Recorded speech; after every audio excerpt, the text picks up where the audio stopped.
يؤتي الحكمة من يشاء আসসালামু আলাইকুম ওরহমতুল্লাহ নাহমাদুহু ওয়া নুসাল্লি আলা রাসূলিহিল কারীম আম্মা বাদ। আজকের এই দর্সে আমরা আলোচনা করব আল মুবহামাত। প্রথমে আমরা এর পরিচয় জানব। এ দ্বারা উদ্দেশ্য হলো হাদিসের সনদে অথবা মতনে যে সমস্ত ব্যক্তিদের নাম অস্পষ্ট থাকে, উজ্জ্ব থাকে নারী এবং পুরুষ রাবীদের ক্ষেত্রে, সেটাকে বলা হয় মুবহাম, জমা হিসেবে বলা হয় মুবহামাত। এবং এই মুবহাম ব্যক্তিদের নামগুলো জানা যায় সেটা হলো অন্য সনদের মাধ্যমে যখন ওই মুবহাম ব্যক্তির নাম স্পষ্টভাবে আসে, অথবা ইতিহাসের কিতাব থেকে বা ইতিহাসের কিতাবে স্পষ্টভাবে যখন তারা তানসিস করেন, তাদের নাম উল্লেখ করেন, এর মাধ্যমে জানা যায়। 2 নম্বরে আমরা জানব এই ফোন জানার ফায়দা কি। শামসুদ্দিন সাখাবী ওনার ওফাত 902 হিজরিতে তিনি বলেন এটি একটি গুরুত্বপূর্ণ ফোন। এর বহসের মাধ্যমে, এর অনুসন্ধানের মাধ্যমে খবরের মধ্যে বা হাদিসের মধ্যে যে জাহালত রয়েছে সেই জাহালত দূর হয়ে যায়।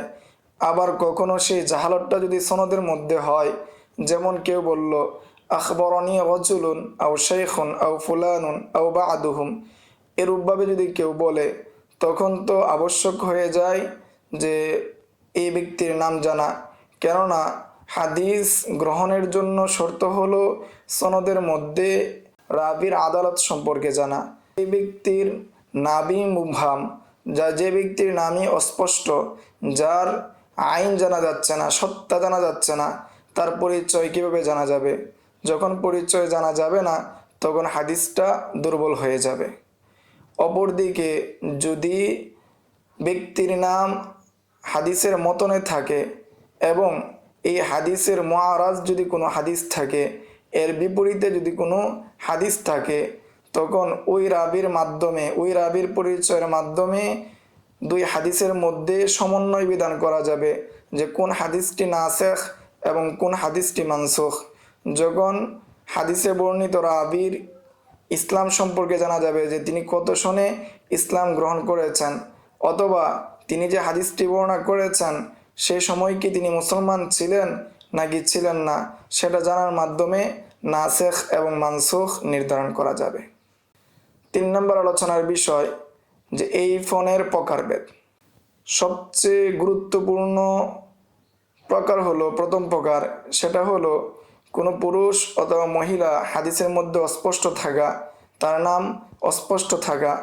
যেমন ইবনে আব্বাস রাদিয়াল্লাহু তাআলা আনহুমার হাদিস, তিনি বর্ণনা করেছেন আন্না রাজুলান ক্বালা ইয়া রাসূলাল্লাহ আল হাজ্জু কুল্লু আমিন, যে হজকে প্রতি বছরই করতে হবে। ইবনে আব্বাস রাদিয়াল্লাহু তাআলা আনহুমার এই হাদিসের মধ্যে রজুল ব্যক্তিকে এটা অস্পষ্ট, এবং এই ব্যক্তির সম্পর্কে খতিবে বাগদাদি বলেন তিনি হলেন আকরা বিন হাবেস, যেমনটা তার নাম মুসনাদে আহমদ এবং অন্যান্য হাদিসের কিতাবে এসেছে। আবার কেউ কেউ বলেন তার নাম হলো সুরাকাত ইবনে মালিক, এবং ইবনে সাকান বলেন যে তার নাম হলো আশাকাত ইবনে মুহসিন। দ্বিতীয় উদাহরণ যে ছেলে মেয়ে, ভাই এবং বোনের মধ্যে, যেমন উম্মে আতিয়ার হাদিস, যে তার মধ্যে এসেছে যে রাসূল সাল্লাল্লাহু আলাইহি ওয়াসাল্লামের কোনো এক মেয়েকে পানি এবং বরই পাতার গরম পানি দ্বারা গোসল করিয়েছেন। এখন এই মেয়েকে, অর্থাৎ রাসূলের কোন মেয়ে, সেটার ক্ষেত্রে অস্পষ্ট রয়ে গিয়েছে।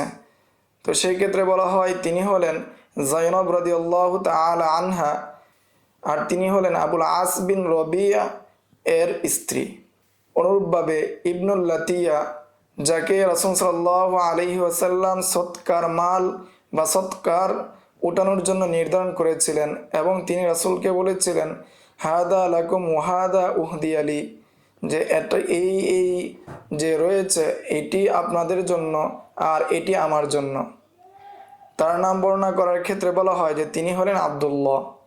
তৃতীয় উদাহরণ চাচা এবং ফুফুদের ক্ষেত্রে, যেমন রফি ইবনে খাদিজ, তিনি তার চাচা থেকে বর্ণনা করেছেন, আর তিনি চাচা হলো জুহাইর। অনুরূপ আরেকটি উদাহরণ হলো জিয়াদা ইবনে আলাকা তিনি তার চাচা থেকে বর্ণনা করেছেন, আর চাচা হলেন কুতাইবাতা ইবনে মালিক, এবং এছাড়াও আরও অন্যান্য গণ যারা রয়েছেন। চতুর্থ উদাহরণ স্বামী এবং স্ত্রী, যেমন জাউজি সাবিয়াতা আসলামিয়া, যে সাবিয়াতা আল আসলামিয়ার স্বামী তিনি হলেন সাদ ইবনে খাউলা। অনুরূপ আরেকটি উদাহরণ হলো জাউজু বারু আইন বিনতে ওয়াশেক, এদের উদ্দেশ্য হলো হেলাল বিন মুর্রা।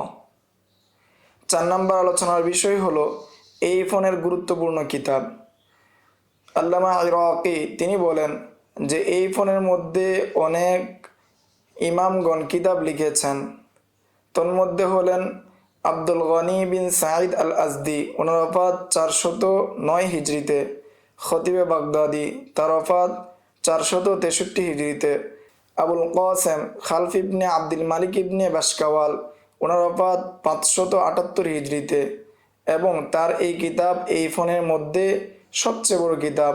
এই কিতাবের মধ্যে তিনি 321টি হাদিস একত্রিত করেছেন, কিন্তু সেটার মধ্যে কোনো তারতিব দেননি।